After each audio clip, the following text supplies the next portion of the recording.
Hi viewers, আশা করি সকলে খুব ভালো আছেন। আমিও খুব ভালো আছি।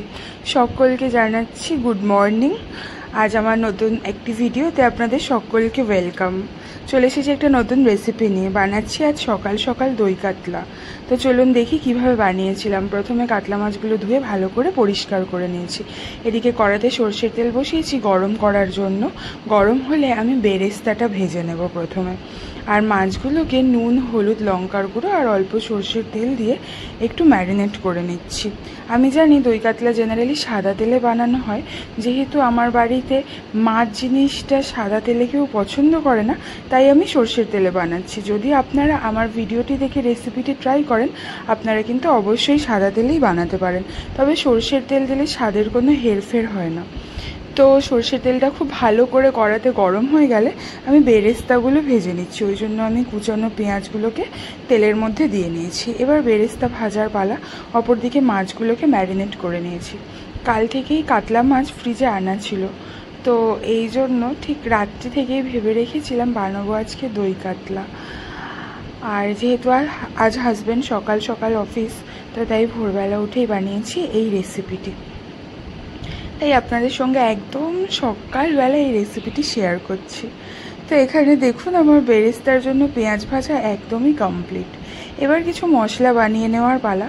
অপরদিকে বেরেস্তার যে তেলটাতে আমি বেরেস্তা ভেজেছিলাম, ওই তেলটার মধ্যেই আমি ম্যারিনেট করা মাছগুলোকে ভেজে নিচ্ছি। আর প্রথমে আমি দুটি পেঁয়াজকে কেটে নিয়েছি, ওটা পেস্ট করে নেব। এখানে তেলের মধ্যে ফার্স্ট ব্যাচের মাছগুলো দিয়ে নিচ্ছি।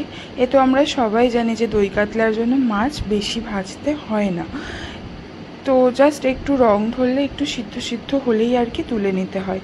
কিন্তু যেহেতু আমি আবার কড়া মাছ ছাড়া খেতে পারি না, কেমন একটা আষ্টে গন্ধ লাগে, তো তাই জন্য লেজ যেহেতু আমার ফেভারিট পিস, তো সেই জন্য আমি লেজটাকে একটু কড়া করে ভেজেছিলাম। আর বাকি মাছগুলোকে দেখুন এক পিঠ মানে এরকম একদম জাস্ট কালার আসার মতন অবস্থা হয়েছে, সিদ্ধ হয়েছে, তুলে নিয়েছি। তো এইভাবেই আমি মাছগুলোকে ভেজেছি। আপনারা কারা কারা আমার মতন কড়া মাছ ভাজা খেতে পছন্দ করেন, সেটাও আমাকে কমেন্ট করে জানাতে পারেন। এখানে পেঁয়াজের পেস্টটা রেডি। এবার আমি আদা, রসুন আর কাঁচা লঙ্কাকে পেস্ট করে নেব। আর এখানে ফার্স্ট ব্যাচের মাছ ভাজাও একদম কমপ্লিট। দেখুন দু সাইড শুধু কালার আসার মতন করে ভেজে নিয়েছি। এবার আমি মাছগুলোকে তুলে নিচ্ছি। এখানে আদা, রসুন, কাঁচা লঙ্কার পেস্টও আমার একদম কমপ্লিট। এবার হচ্ছে শো স্টপার, যেটা দিলে একদমই সেই অনুষ্ঠান বাড়ির স্বাদটা আসে বলে আমার মনে হয়। তো দিচ্ছি এখানে কাজু বাদাম, মৌরি আর পোস্ত। কাজু বাদাম, মৌরি আর পোস্তটাকে জলে সামান্য কিছুক্ষণ ভিজিয়ে রেখে তারপর আমি এটাকে মিক্সিতে পেস্ট করেছিলাম। যদি আপনারা শিলে বাটেন তাহলে জলে ভিজিয়ে রাখার তো কোনো দরকারই নেই, কিন্তু যদি মিক্সিতে বাটেন তাহলে একটু ভিজিয়ে রাখলে পোস্তগুলো একদম সুন্দর করে পেস্ট হয়ে যায়। তো এটা পেস্ট হতে দিয়েছি।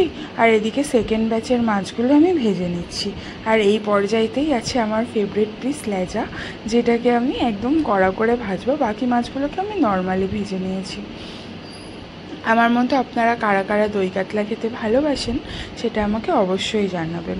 যখন আমি নিজের বাড়িতে থাকি তখন তো নিজের আর হাজব্যান্ডের ওই 2-4 পিস মাছে দই কাতলা বানাই। তো বাড়িতে যেহেতু বাড়িতে আছি, তো তাই সবার জন্যই বানিয়েছিলাম। আর আমার হাজব্যান্ড তো আপাতত খেয়ে বেরিয়েই গিয়েছে, কিন্তু আমি ওর ভালো লেগেছে। আমি জানি না বাকিদের কেমন লাগবে, তো আমি পরে আপনাদেরকে অবশ্যই জানাবো। তো যাই হোক, তারপরে এবার যে মাছ ভাজার তেলটা ছিল সেই তেলেই আমি ফোড়ন দিচ্ছি তেজপাতা, 2টো তেজপাতা, 3টে শুকনো লঙ্কাগুলোকে আমি ফাটাইনি, আর গোটা গরম মশলা, ওই এলাচ, দারুচিনি আর লবঙ্গ। এটাকে ফোড়ন দিয়ে ওই 2-3 সেকেন্ড মতো নাড়াচাড়া করেছি। যখন ফোড়নের সুন্দর গন্ধটা বেরিয়ে গেছে তখন আমি এর মধ্যে দিয়ে দিয়েছি পেঁয়াজ বাটা।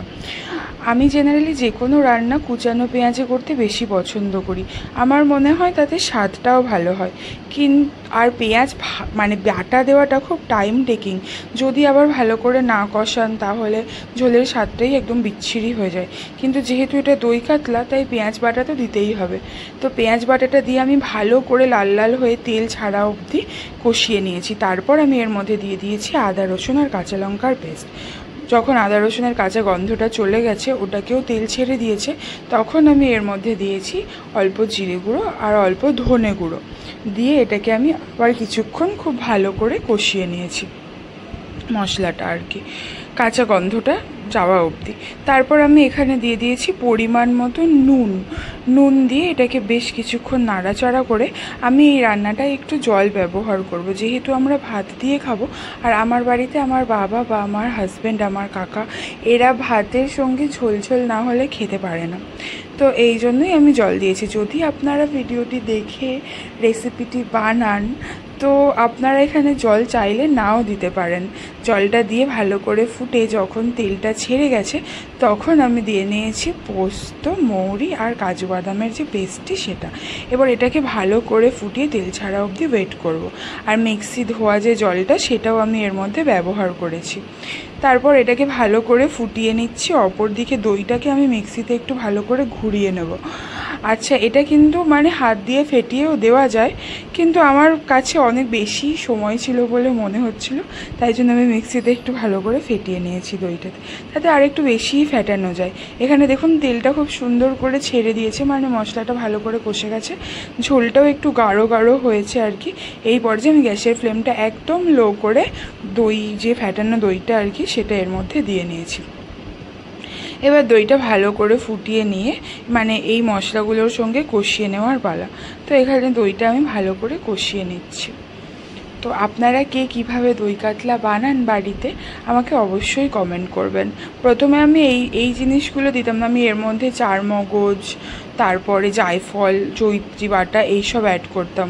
কিন্তু ইউটিউবে অতনুর রান্নাঘর বলে একটি চ্যানেলে আমি প্রথম এই রেসিপিটি দেখি, তো মনে হয় অনেকটা ইজি, অনেক উপকরণও দিতে লাগে না, কিন্তু খেতে অবিকল অনুষ্ঠান বাড়ির মতনই হয়। তাই জন্য তারপর থেকে আমি এইভাবে বানাই, দেখি বেশ ভালোই হয়, সুন্দর, জানেন। তো যাই হোক, যেহেতু দই দিয়েছি তাই একটু চিনি দিয়েছি স্বাদটা ব্যালেন্স করার জন্য, কারণ দই দিলে একটু চিনি দিলে স্বাদটা ব্যালেন্স হয়। তারপর এটাকে ভালো করে ফুটিয়ে নিয়ে ভেজে রাখা মাছগুলো এর মধ্যে দিয়ে নিয়েছি। এবার আর কিছুক্ষণ একটুখানি ফুটিয়ে নেওয়ার পালা, মানে যখন তেল ছাড়বে আর কি, তখন আমি বাকি উপকরণগুলো দেব। তো মাঝে মাঝে ইউটিউব দেখে টুকটাক কিছু রান্না বান্না করতে আমার ভালো লাগে, আর রান্না করাটা আমার একটা হবি বলতে পারেন। আর আমি প্রায়ই নিত্য নতুন রান্না করে থাকি, তো তার জন্য আমি এই বাড়িতে আসলে মানে মায়ের বাড়িতে আসলে মার কাছে একটু বকাও খাই, কিন্তু বেশ ভালো লাগে। আর আমার বাবা বা আমার হাজব্যান্ড এই ব্যাপারটাকে বেশ ভালো অ্যাপ্রিসিয়েট করে, কারণ ওরাও আমার মতন খেতে ভালোবাসে। আপনারাও কারা কারা আমার মতন খেতে ভালোবাসেন আমাকে অবশ্যই জানাবেন কিন্তু কমেন্ট করে। তো যখন এখানে তেলটাও বেশ উপর থেকে উঠে এসেছে, আমি দিয়ে নিচ্ছি অল্প একটু ঘি আর দিচ্ছি গরম মশলা।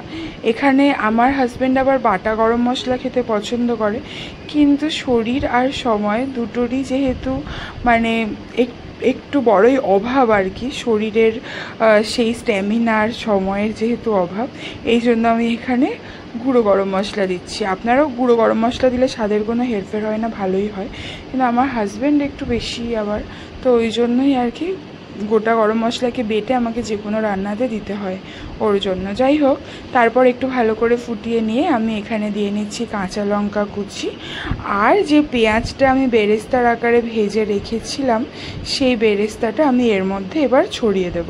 এই বেরেস্তাটা যদি লাস্টে দেওয়া হয় তাহলে ফ্লেভারটাও বেশ সুন্দর হয় আর স্বাদটাও খুব ভালো হয়।